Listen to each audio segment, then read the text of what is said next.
This is the arterial supply and nerve supply of the scalp. On one half, we'll see the arterial supply, and another half we'll see the nerve supply. This is the supratrochlear artery, and this is the supraorbital artery. Both these are the branches of the ophthalmic artery. Again, this ophthalmic artery is the branch of internal carotid artery. This is the superficial temporal branch of external carotid artery, CA. Next, this is the posterior auricular branch of external carotid artery. This is the occipital artery branch of ECA, branch of external carotid artery. So totally we'll see the anastomosis between the branches of external carotid artery and the internal carotid artery.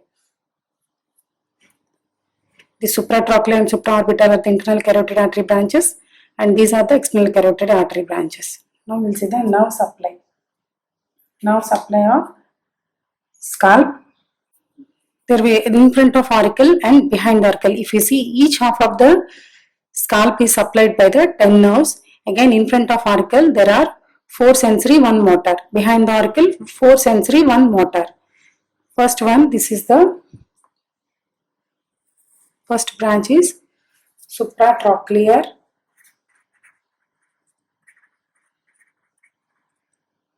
Nerve, and another one, this is the supraorbital nerve.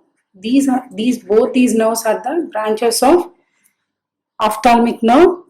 Ophthalmic nerve is the branch of trigeminal nerve, and this one is zygomaticotemporal nerve. Zygomaticotemporal nerve is the branch of maxillary nerve coming from ophthalmic nerve. And next one is this one. It is the temporal branch of facial nerve. It is the motor nerve. Temporal branch of facial nerve. Next one, this is the auriculotemporal nerve. Auriculotemporal nerve is the branch of mandibular nerve. So for the trigeminal nerve, there are ophthalmic, maxillary and mandible. Ophthalmic branches are supratrochlear and supraorbital nerve, whereas the zygomaticotemporal is the maxillary nerve. Mandibular nerve branch is auriculotemporal nerve. These are the 4 sensory, and temporal branch of facial nerve is 1 motor. Next, behind the auricle. Behind the auricle, first nerve is great auricular nerve. Great auricular nerve, it is coming from the cervical plexus, and this is the lesser occipital nerve, and this is again motor nerve. Posterior auricular branch of facial nerve. Facial nerve. This is greater occipital nerve, and this is third occipital nerve. All these are the branches of the sensory branches are coming from the cervical plexus. Motor branches coming from the facial nerve. This is the nerve supply, and this is the arterial supply of the scalp. Now let us see venous drainage of scalp. Here first supratrochlear and supraorbital join together to form a angular vein. This angular vein will descend downwards as a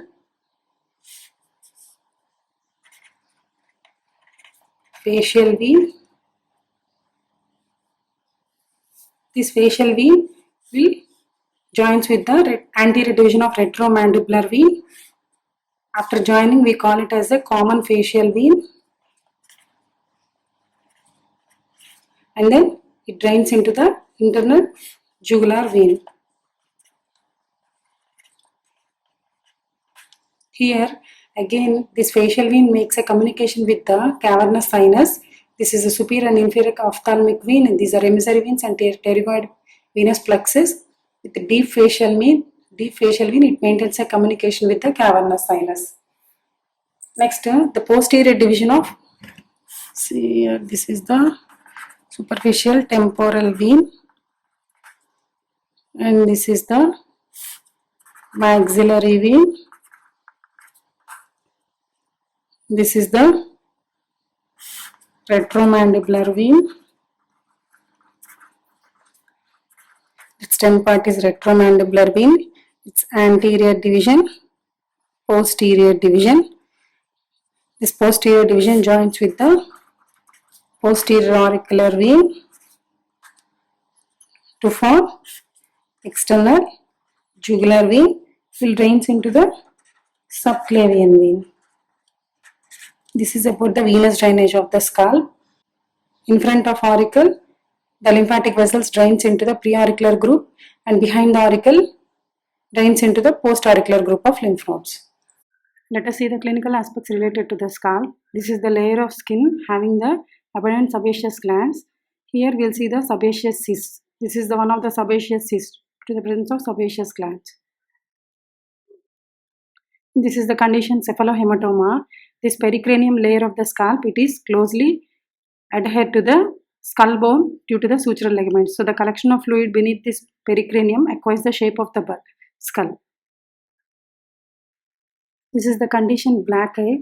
In cases of hemorrhage in the layer of loose areolar tissue, then there is a accumulation of blood, and that passage of that blood into the root of the nose and eyelids, because there is no attachment of frontalis bone. This frontalis muscle is directly attached to the eyelids, so there will be the flow of that blood into the root of the nose and eyelids. This causes the condition black eye.